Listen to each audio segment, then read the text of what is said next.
All right, looks like we're live. How about that? No fanfare, no big intros, just a little bit of me typing and spreading the news. So, welcome. I thought we might, it's kind of fun. I have not done a live stream on the. Let me just pull this out of here for a second. I have not done a live stream in quite a while where it's just been me on the screen. So it's kind of goofy. All right. So what I thought I would do today is, given that we've had, obviously, in the Modern Warfare group on Facebook and in other sections of our little global communities and all that sort of fun stuff, that we've had lots of questions about the gaming and the war games and all this sort of fun stuff of what's available, what's not available. And I know that some other groups, particularly on Facebook, are restricting commentary and discussion about the current conflict in Ukraine. And I thought that sort of muzzling for those that were interested was not particularly cool. And so I thought it might be interesting for us collectively to use our Google food to find the games on Board Game Geek, find the games elsewhere in the world that might have some coverage of the potential conflict or something equivalent that might be useful for us to sort of do some modeling, have a look, try and understand a little bit more about some of the tactical things that might happen or have happened, and some of the operational aspects as well. Because I think the situation is obviously very fluid, number one, but also very interesting from a military standpoint. And I'm not a soldier, so but it appears to be interesting to me anyway. And from that viewpoint, I was looking at where is this map? I guess we can bring this map up. Let me start with this, and then we'll get to the game so we can know what we're talking about a little bit.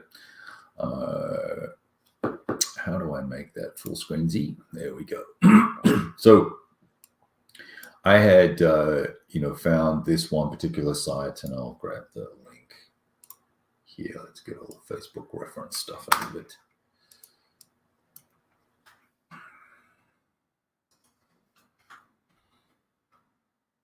Let me just let that reboot. All right, so here's the link if anyone else wants it. Hey guys, how we doing there? Jeff, good to see you, and BC Games, good to see you as well. So if you're here, just say hi.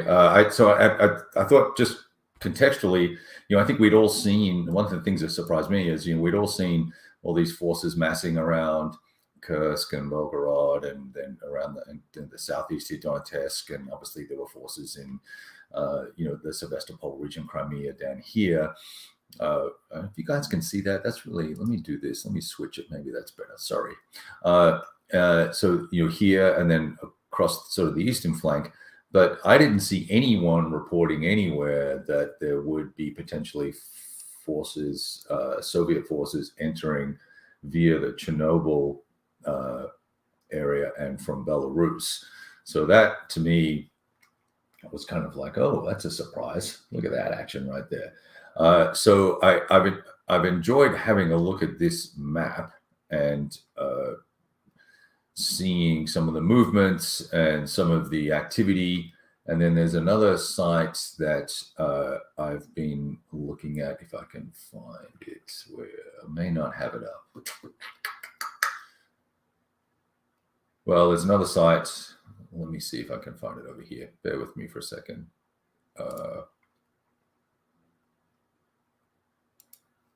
That has links to sources with imagery of what's going on. It's mostly Twitter video posts. So, there's also been a lot of fake posts going up. So it's very hard to tell what's actually going on. But this one particular group I thought was pretty page was interesting, because it did kind of show you a lot of stuff. Let me see if I can just find this real quick. Just bear with me here. Hang out. Talk amongst yourselves. Nope.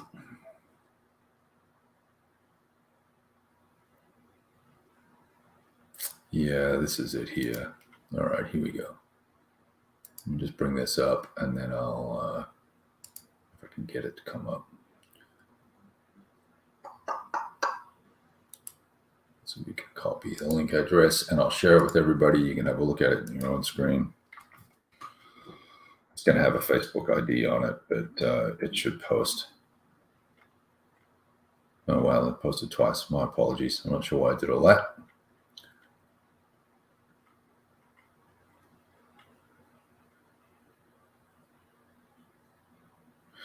Yeah, Face-Star, good points, and Palo, good point.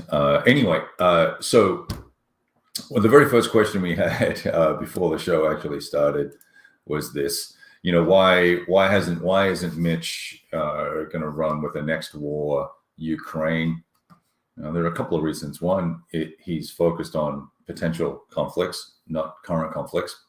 And if you look at the size of the area, it would be a literal monster map, multi-map situation, unless he moved to some sort of area movement arrangement like he did with Poland, would just be too big. And then I think there's a real challenge, Jason, with the forces. You've got a very confused set of orders of battle for the Ukrainians, and it's complicated beyond compare. I don't think you get a very consistent order of battle. And frankly, I think it would be, I think if this continues, it'll be a pretty brief battle and end up being some sort of insurgency, if anything at all. So I'm not sure that would be interesting or last very long, given that next war uses 1 week turns. Let's see where we are a week from now, or a week from 2 or 3 days ago, and see what's happened. And then I think we would notice that the clearing operations would be the primary focus, unless you were using the new supplement rules for the guerrilla insurgency warfare stuff, which is a very, very different game, and is a completely different game from playing the next war system. So I can understand why he's not interested in doing it. I think it doesn't necessarily make a lot of sense to the system or to his thinking. Plus, he's in the middle of doing another design, right? So. Okay, let's see.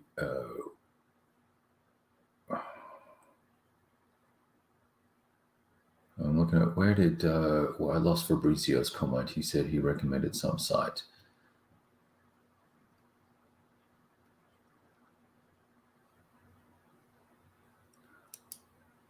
Oh yeah, sure. I've got that right here, Fabrizio. That's this guy. Can do that. We can do that indeed. Where am I putting that? Here we go.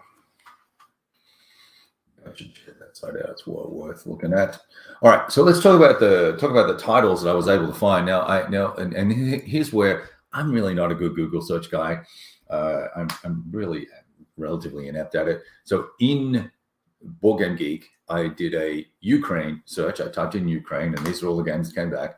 Now, obviously, 90% of them plus are World War II, but here are the ones that popped up.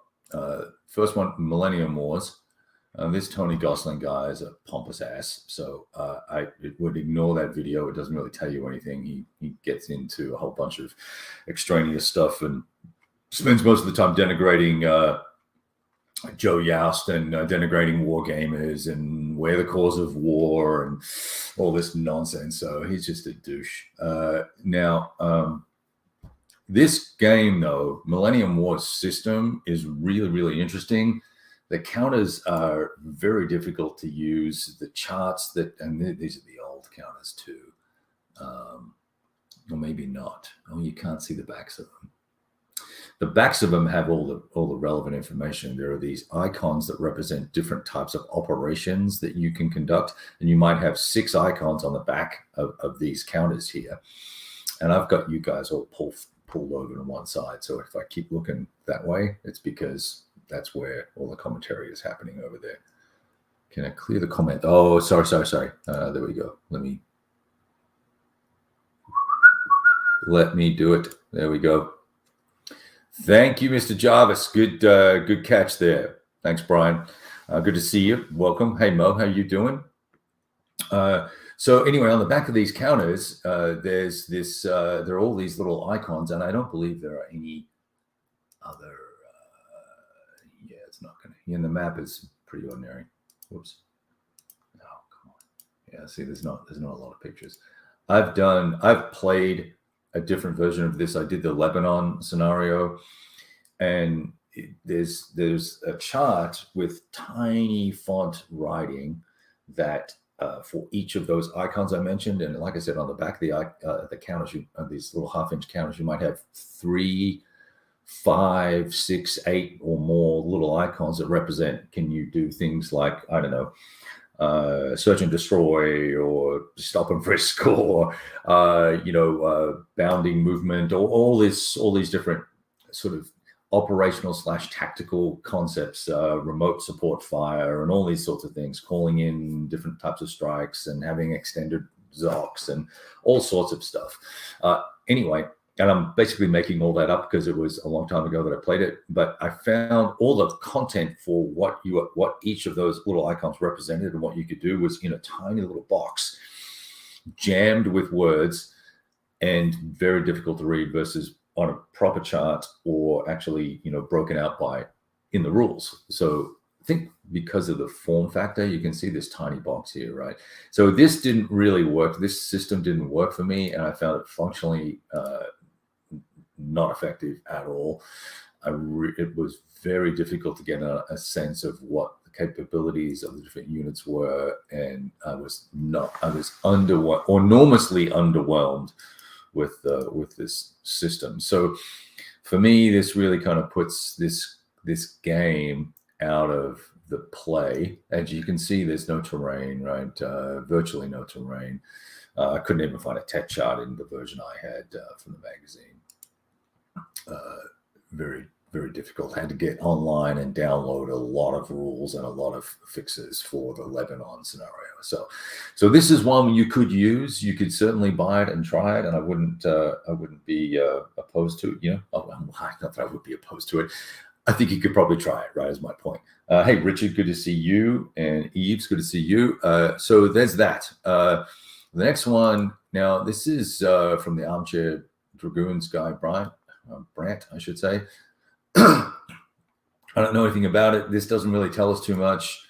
10-kilometer hexes, 12-hour turns, and we've got battalions and specialty companies. I don't know if this is actually even shipped or not.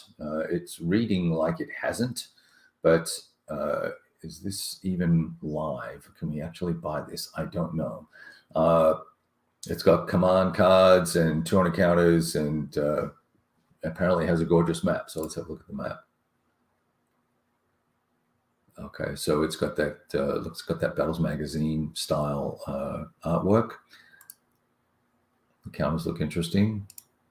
I don't know if you can see those or not.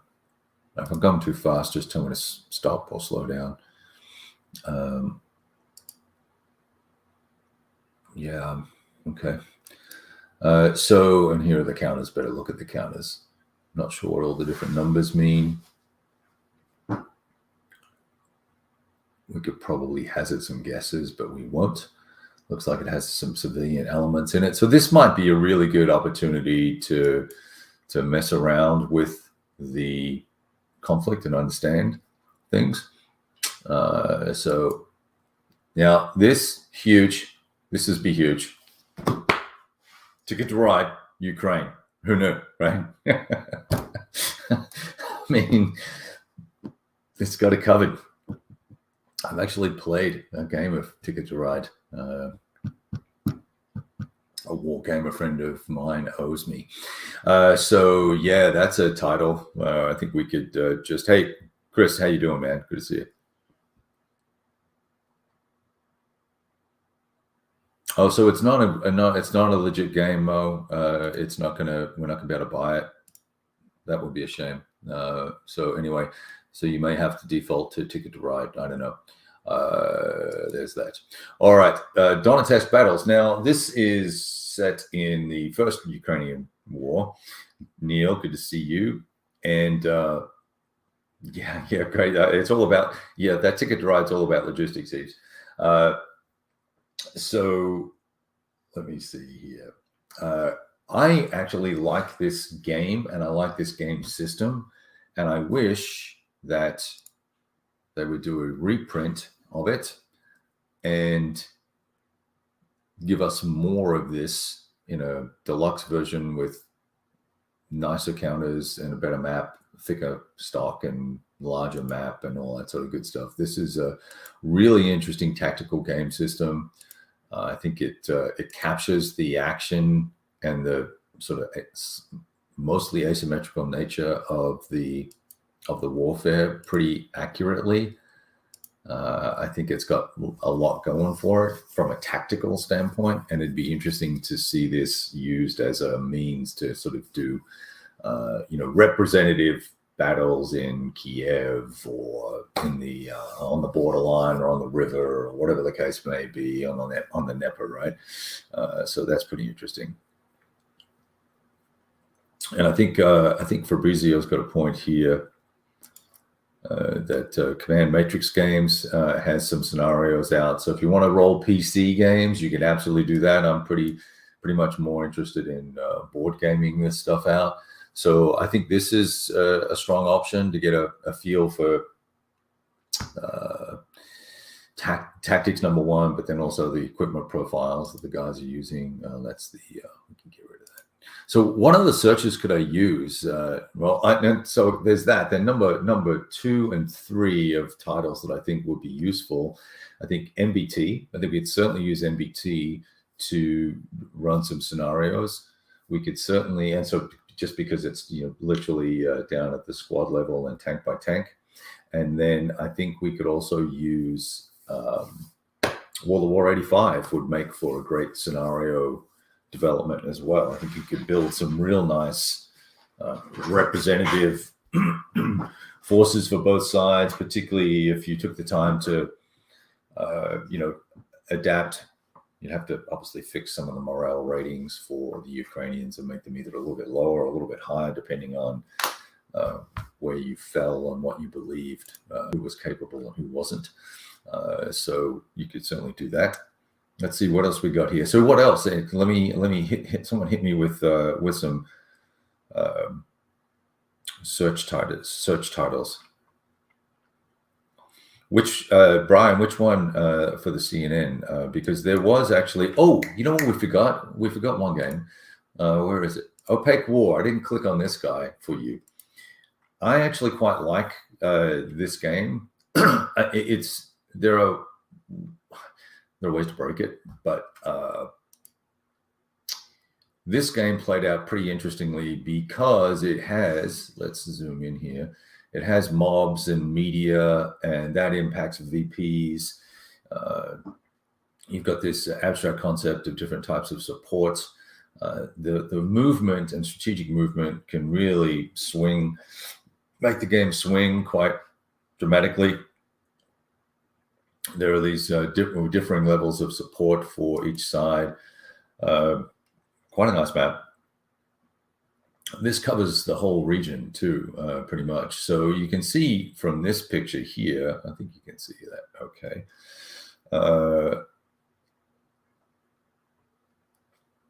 TV Wars is a good one as well.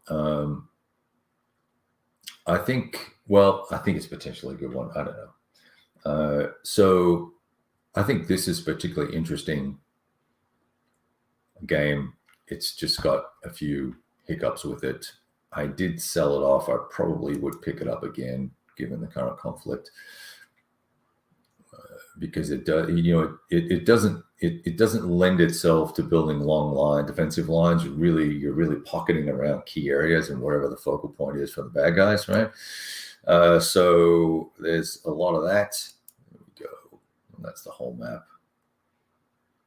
And it does have all this chart business on the side, which is, I'd almost cut that off there and put it to one side.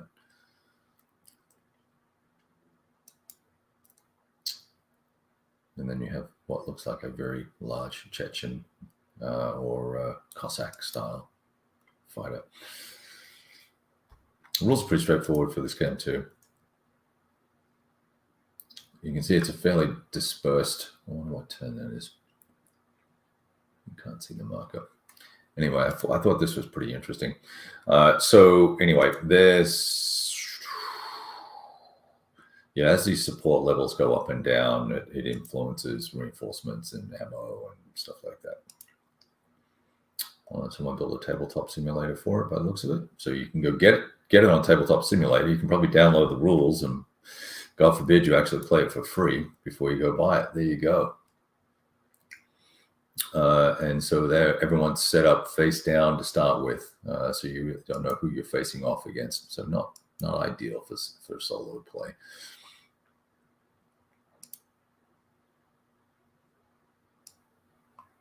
Yeah, so there you go. So I think that's an interesting one to have a look at.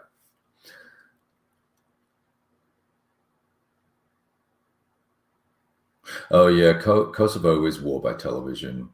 That's right. Thanks, Mo.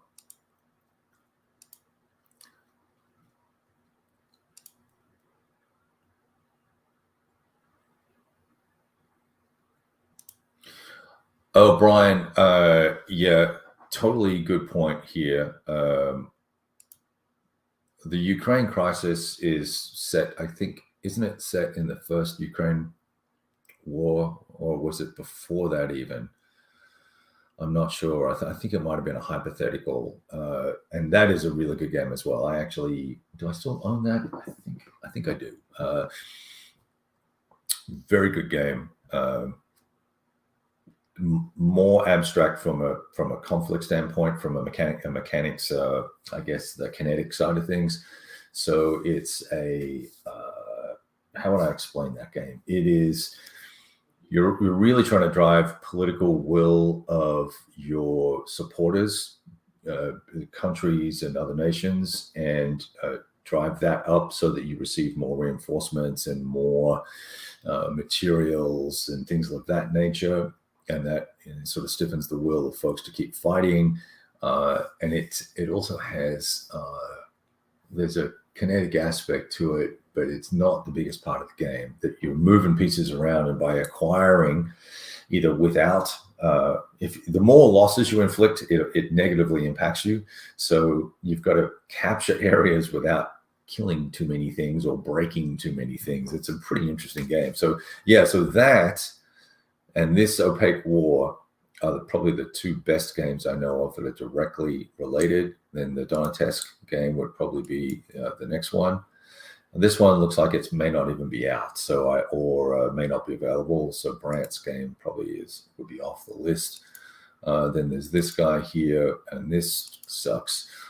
So that leaves us with two games plus NBT and World at War 85 to sort of create things on your own. Let's get Ukraine crisis up here. Oh, where'd my page go? We'll just do this.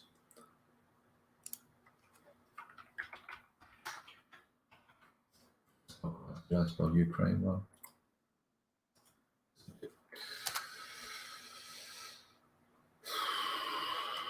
Well, it's neither of those. So what is it called? What is that game? What is the actual title? Ukrainian. Let's try Ukrainian. There you go.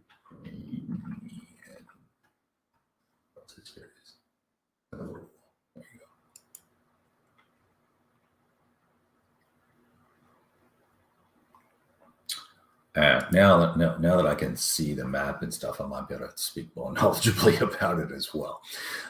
So you can see it's an area-based game. Highly abstract force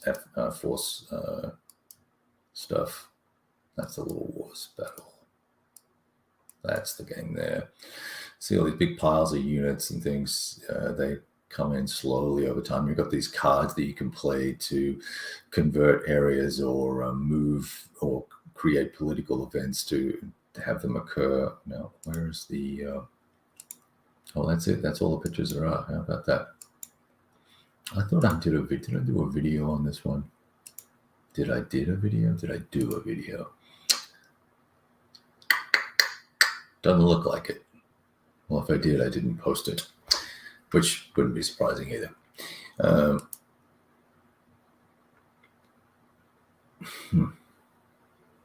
Well, that's really interesting.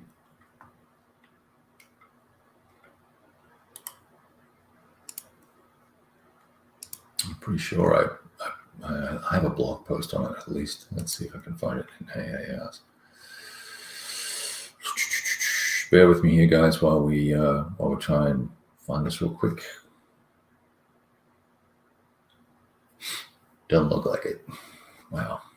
You know, it's a wonder no one. It's a wonder anyone comes to my damn site because I never post any. I don't post any of this stuff on Board Game Geek. All right, we'll close that window. I'll leave that there. All right, what else? Who else? What other titles can I search for, guys? Someone help me here.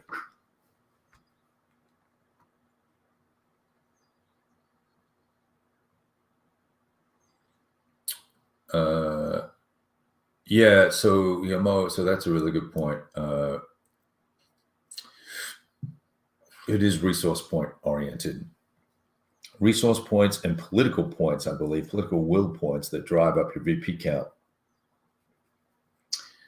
There are multipliers in there as well, I think. All right, let's see.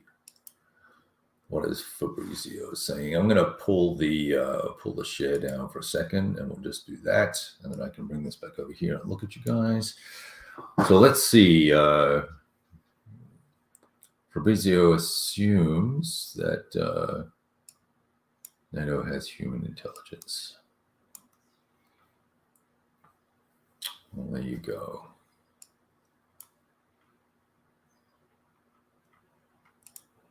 Lots, Charles. They don't use diesel. They use regular gas, right?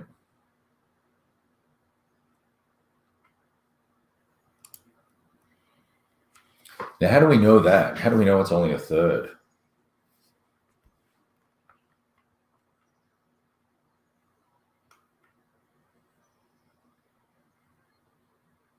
Yeah, Brian, let me just click on, where is Brian's comment here? That game was set in 2014, so Crimea was part before the battles. It was hypothetical, right? I think so. Before it was annexed by the Russians, that's where the game is set. So I think that's what's going on there.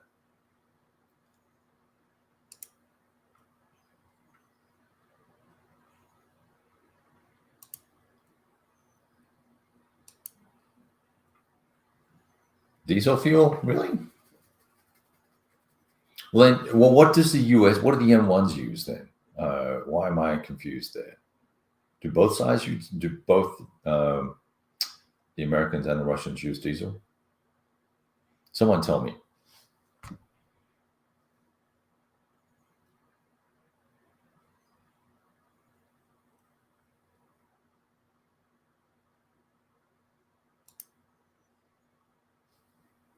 Yeah, Eves, is that a fact as well? I have not heard anything about that at all.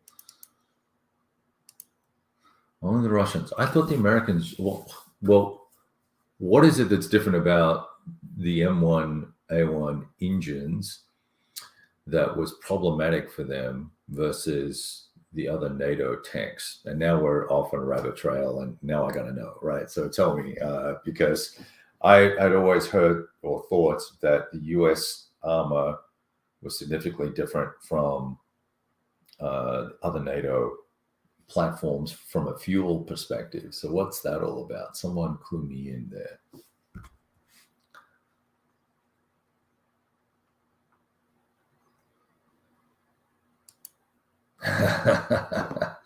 Oh, I like your little logo there, Neil. That's pretty cool. Wolverine and the Ukraine flag. I love it. That's awesome.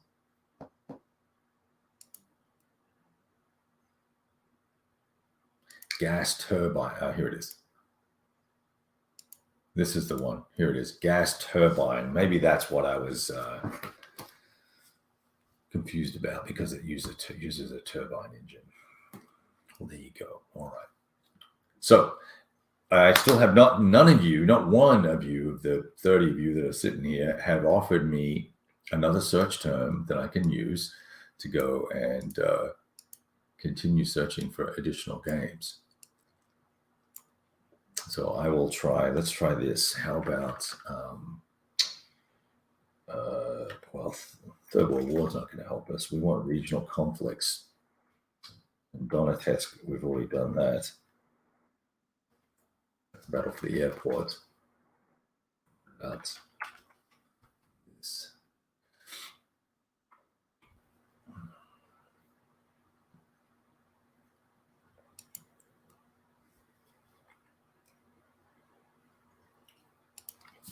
If I use Putin, we're probably only going to get those games. Yeah, here it is. Jeez. Yeah. I'm not putting any of those up on the screen because they're all nonsense. All right, so none of those will work. Delete, close that window. I suspect that our best bet is going to be one of these 3 or 4 titles that we've been looking at over the last 20 minutes or so.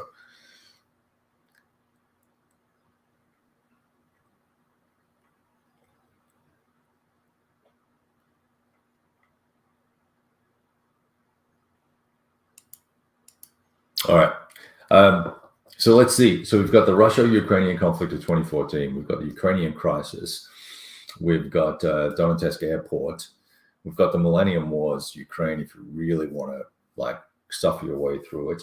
I wonder then if you could also look at, well, yeah, how would you do it? Like if you used the Third World War system or something like that, but you don't have a Ukrainian army that you could create. I guess you could just grab the Yugoslavs and use them as a proxy for the Ukrainians. At least you'd have the terrain, right? You'd have some of it anyway.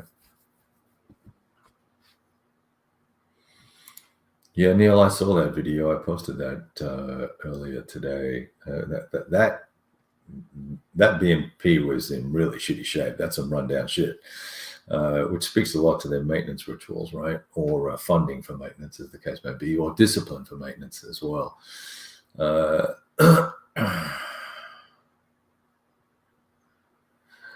Yeah, Yves, that's a really good point. I wonder with this push they've done quite well, and whether they'll commit more forces, number one, and number two, where they'll commit the forces will be interesting.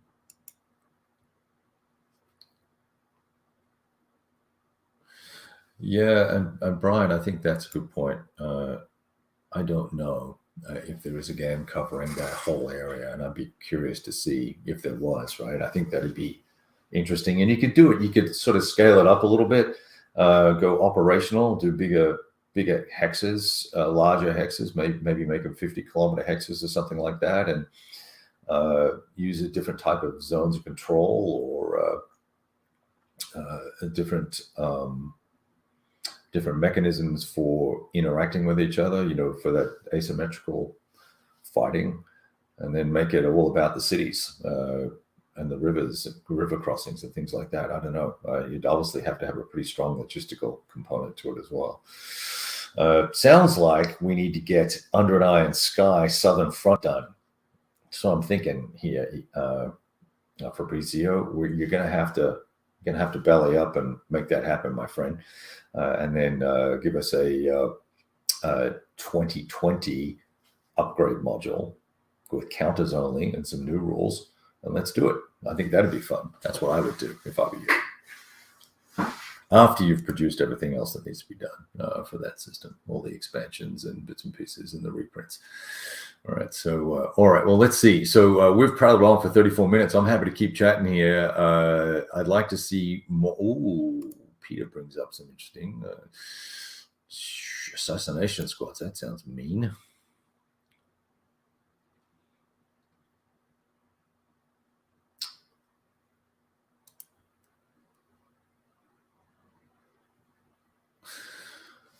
Well,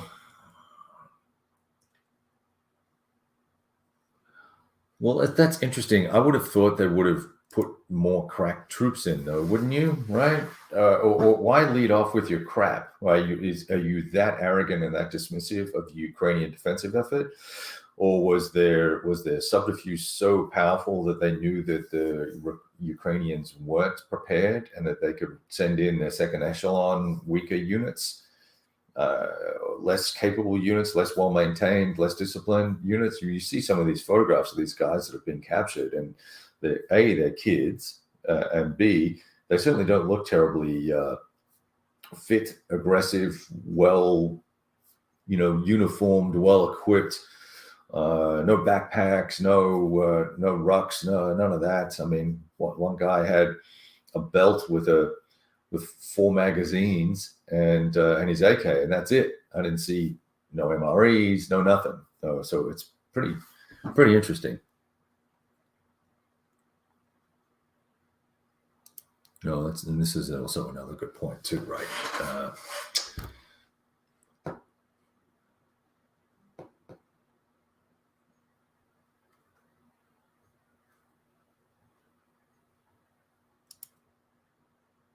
Yeah, Charles. I don't know that NATO is going to do anything, and look, that would be one of the, getting back to wargaming, right? That would be one of the things that would be interesting to me is how look at how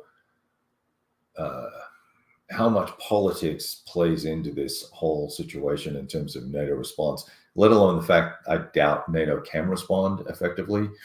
I've yet to see anything that says West Germany's got much to offer. France probably won't get involved. The Brits don't really have an army to speak of that they could send. They are sending ammunition, which is great. They don't really have an air force. They don't really have a navy. Not that the navy will really help unless you're prepared to go into the Black Sea. And I read somewhere that Germany had 90 tanks up and at ready state, and that was it, out of perhaps 200 that they have, whereas Poland has 400 or 500 tanks of varying capability and quality, of course, but nevertheless, that makes them one of the largest armies in Europe. That's certainly significantly different take on things, right? Not something that I was aware of. I had thought that Germany, even post Cold War, had maintained some level of decent forces. But I had someone say the other day that the entire Bundeswehr is 70,000 or 80,000 people. That's it, down from 200 and some. And not all of those are fighting men. That's fat guys behind desks with cigars and all of it, right? What else is going on here? Let me see. I'm getting behind on the commentary here.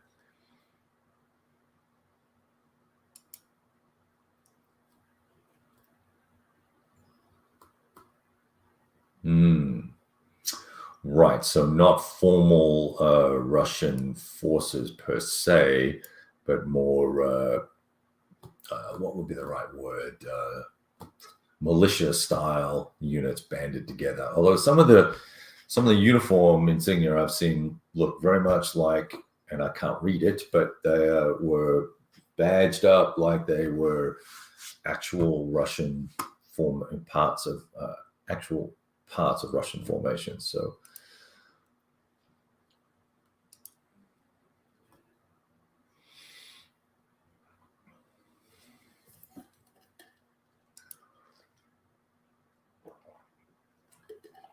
yeah, I did. I don't know if it's available, Eves. I saw it on Board Game Geek, but here I can bring it back up.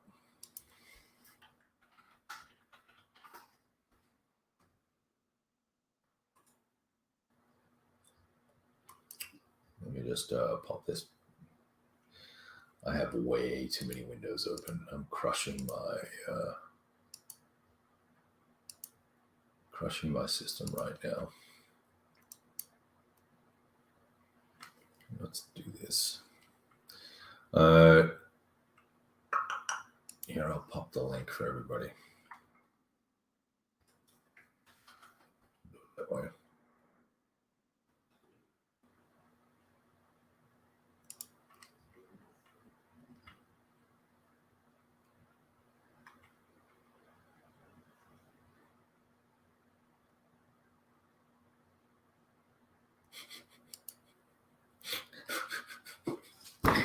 you serious, Mo? They sent them helmets, but they had to come and get them. Well, I had heard that it was on the news, I believe, that the UK was flying ATGM, javelins and stingers and stuff to the Ukraine, but Germany wouldn't let them overfly, and they had to go around Germany to get to the Ukraine. They wouldn't let the flights go over German airspace. How crazy is that? If that's legit. Yeah, Peter, and the problem I have with all of this is that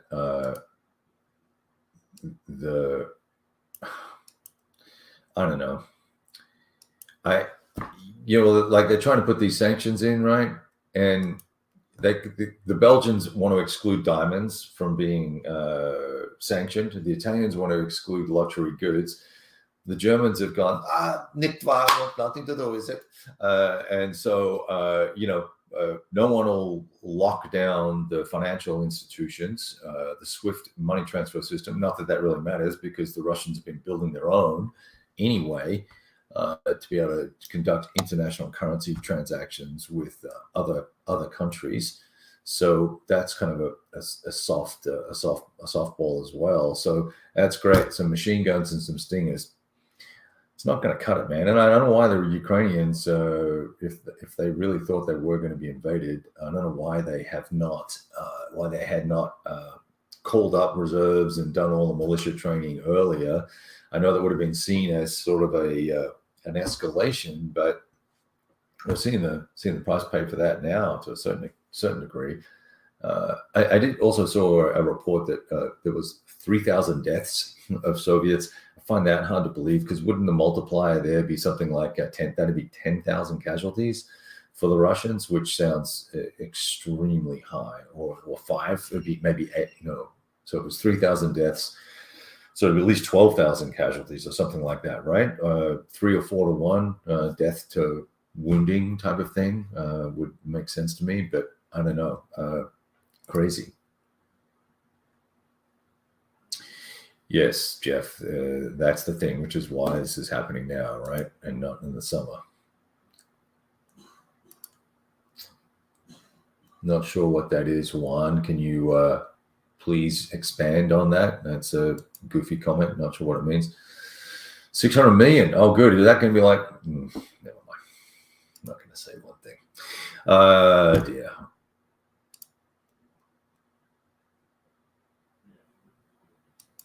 Yeah, who's bringing those weapons, though, right?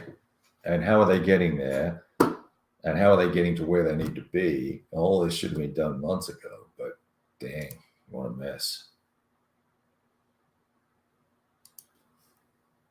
Public shaming. You think public shaming is going to change? I just don't think the Germans have got what it takes anyway, right? I don't know. What are they going to do? They're not going to. Who are they going to send? That's my concern about all this. From a geopolitical standpoint, I don't know if the Germans have got anything to send of note. What are they going to do? We'll roll a couple of battalions of tanks in there, send 90 tanks down with supporting troops and things. That's not going to turn the tide or change things that much. I'm a little suspect on how militarily effective the Germans are. Hopefully I'm wrong. All right. If Poland does anything, the Russians are going to just invade them potentially. That would be disastrous. All right. So let's cycle back to gaming, right? What sort of a force multiplier would a battalion of battalions be? A battalion of leopards be to the Ukrainians? How would you distribute them and use them? Would you send them out by squadron or platoon to reinforce key locations and situations, or would you use them in a massive counterattack? How would you use them? What about artillery? Why wouldn't artillery be useful? Wouldn't air be useful? Intel would probably be useful too for the Ukrainians. You see all these massive logistical Russian trains, convoys of trucks and things. Wouldn't it be great to be able to lay the pain on that sort of stuff, put some hate on those convoys, and blow up logistical supply and support? I don't know what's the best way from a military standpoint to support the Ukraine. I'd be curious about that, and I wonder how you could then look at that from using the World at War system, World at War 85, or MBT, or that Ukraine Crisis game that we were just looking at. I'd be real curious to see what you guys think.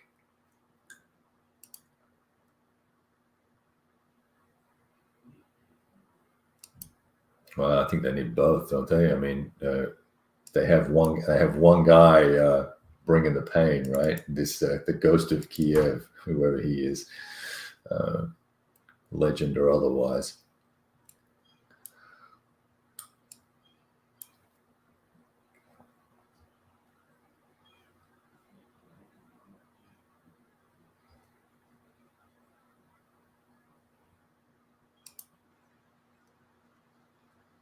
Yeah, it's pretty interesting. All right, what else we got here? Yeah, exactly. Yeah, I just don't see NATO forces going in. It's going to be supply and logistics and maybe some advisors or something like that. I don't know. What do you do, right? Try and attack the logistical tail of the Russians. That's that's something you could do, particularly if they surround Kiev. You could peck away at them from around the outskirts and bottle up their supply as they're choking you out as well.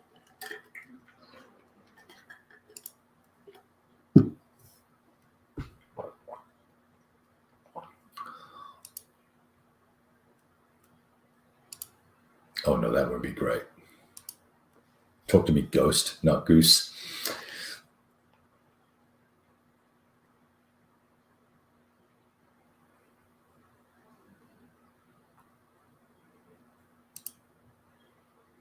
Oh, what happened there, Peter? Tell me about that. Was there press on that? Because doesn't all this really help Sweden and Finland lean towards becoming members of NATO? I would have thought that would have been a significant option for them now, or a more significant option given all everything that's going on. So tell me about that. Here, and I've got a great image. Let me see if I can share the screen. How can I do this? I want to show. Can I show? No. I know I do it. Let me move this over.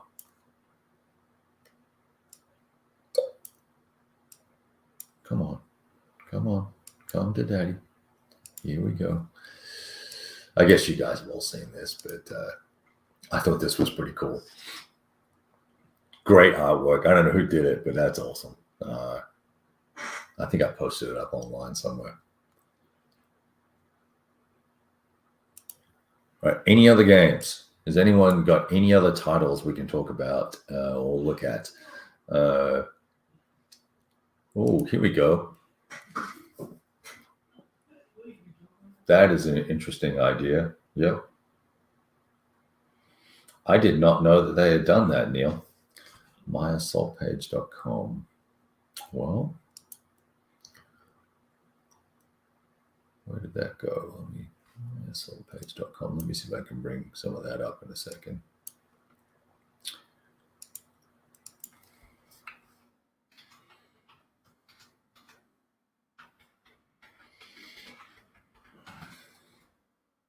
And Neil, I think that uses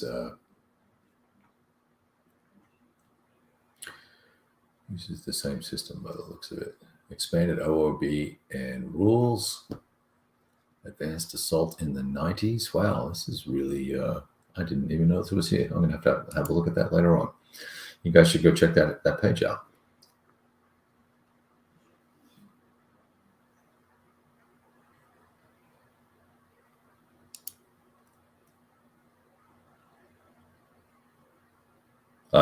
Well, I mean, I think it's well within their rights for them to join the emergency meeting. There's a rogue nation invading people.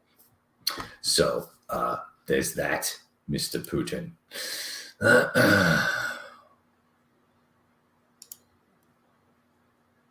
Whose script? I missed. Oh, right. Okay, I see. You're referring to Putin's threats.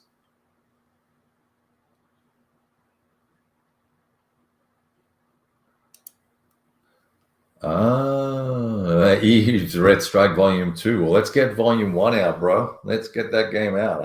I'm keen to play it. I saw some commentary about your counters being a little busy, so I don't know if you've seen that or not, but I like the use of color for defining different mechanics and capabilities, so that'll be interesting. All right, I'll tell you what. I got online because I have been avoiding gaming and playing recently because I've just been highly distracted with everything else going on in life, and my son being in my game room. It's made it a bit of a challenge, but because I can't, it's difficult to concentrate. And one of the reasons why I get a lot of gaming done is that when I get started and get focused, I can crank through a lot of things. And I'm finding it very difficult with the highly clicky keyboards and his running commentary and his GTA 4 PC game experiences. So that's why I got online today, so I could chat with you guys and avoid being frustrated in that room. Anyway, I have Hanu. No, I don't. I have WTF 1940 up. I'm only on turn 2 of that. I just broke out this at Victory Complete. My intention is to reskin the rules and set that up and play the 3rd scenario in it. It's a shorter scenario. And then I'm going to pick up some, I think I'm going to pull out some World of War stuff potentially, or maybe some modern lock and load tactical with a view to creating something, not necessarily building a new scenario, but just using some asymmetrical forces to try and run around with a few things. That is if a 22-pound box from GMT doesn't turn up and get me all excited and look at the bunny rabbit. So, all right, let me see what else we got here before we consider. Yeah, exactly. 52 minutes of gaming avoidance. That's what I've been doing. And you guys have probably been doing the same.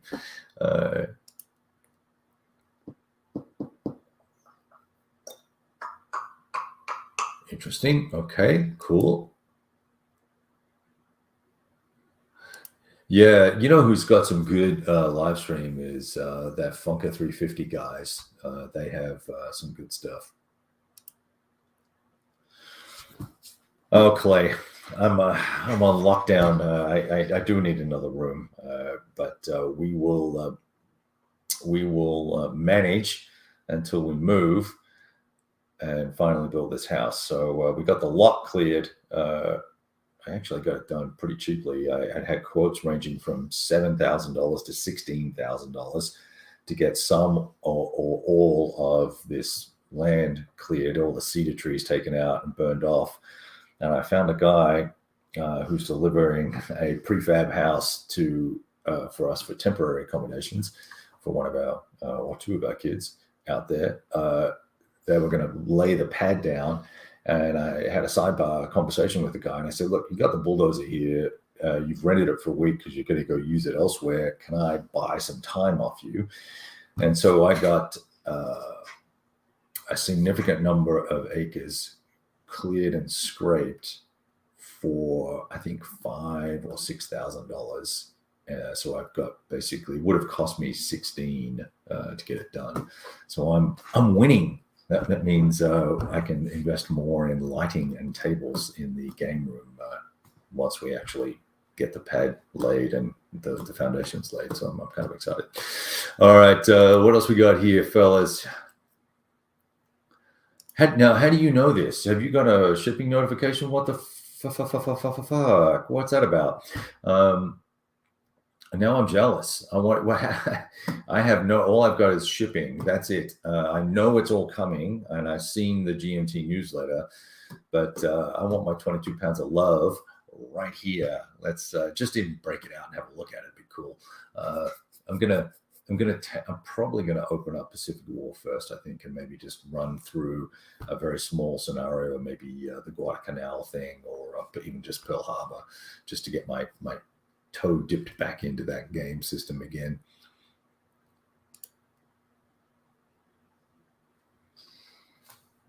You mean like these? Yeah, I just feel like it's me saying you're too loud and you're a dick. Stop. So maybe I will do that. That is actually a great idea. I hadn't thought about putting headphones on. I don't think I'm gonna. He's got one of those clicky keyboards, so I'm not sure I'm gonna be able to mute that shit. Anyway, all right. I'm gonna Fabrizio. I'm gonna let you roll. All the best. Oh, UPS notification, you bastard. You know, I'm jealous, Peter. Peter's got. I think I selected USPS for all mine, so that's probably the problem. All right, folks. I'm gonna let you guys roll, and I will see all of you soon. And we'll try and get something played and posted up for you real soon. All the best. Adios.